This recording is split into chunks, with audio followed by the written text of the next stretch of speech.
A Book in Search of Stories. Chapter 1. Who is there who doesn't like a good story?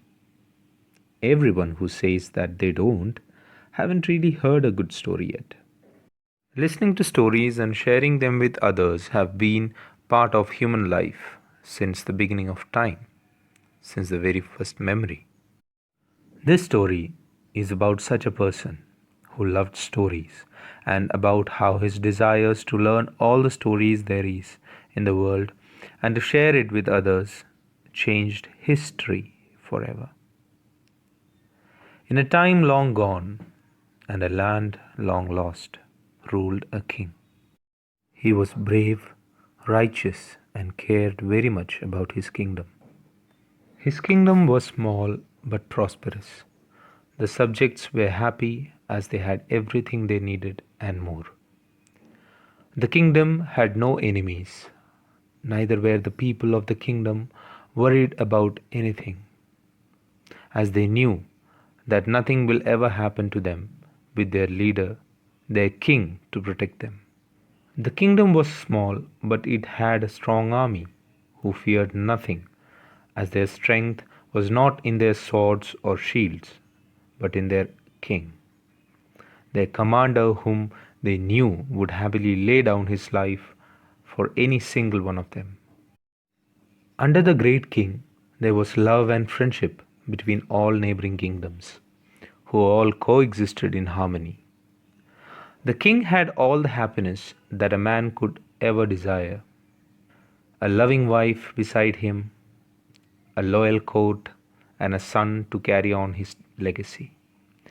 But life is never perfect and time changes, sometimes for the worst.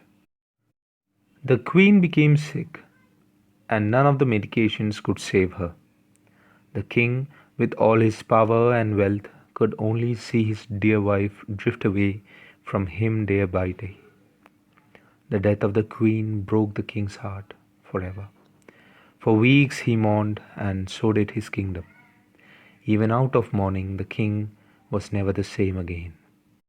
He had hardened his heart and had shut himself out, away from love and away from the pain that came along with it. He still cared for his people and kingdom, but now he saw it as a duty which he did with utmost dedication.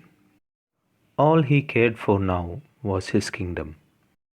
He distanced himself from his son, as he reminded him of his wife and brought back the pain of her loss. The little prince, who had lost his mother and along with her his father, was left with the caretakers, and they became his new family. He would play with them, fight with them, and when he would miss his mother and cry, the oldest of the caretakers, an old wise lady, would tell him stories, a new one every night.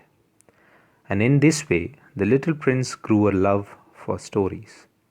The more he heard, the more he wanted to hear, and what he loved even more was to share these stories with everyone he saw: his caretakers, his bodyguards, even the subjects who would come to the court with grievances or to just offer their gift to the king. Time passed, and the prince was now 16 years old.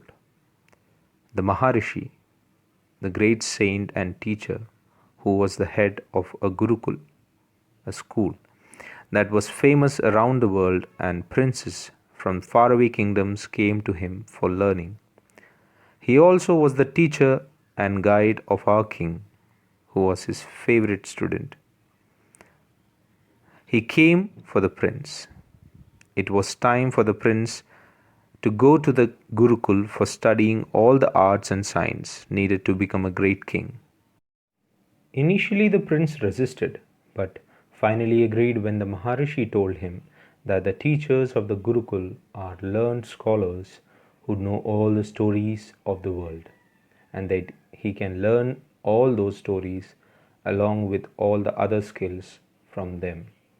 Although it was difficult for him initially, the prince gradually adjusted with the Gurukul and slowly became one of the best students. He was the top student in his class, and he had done exceptionally well in philosophy, administration, weaponry, martial arts, etc. But his true love still remained stories.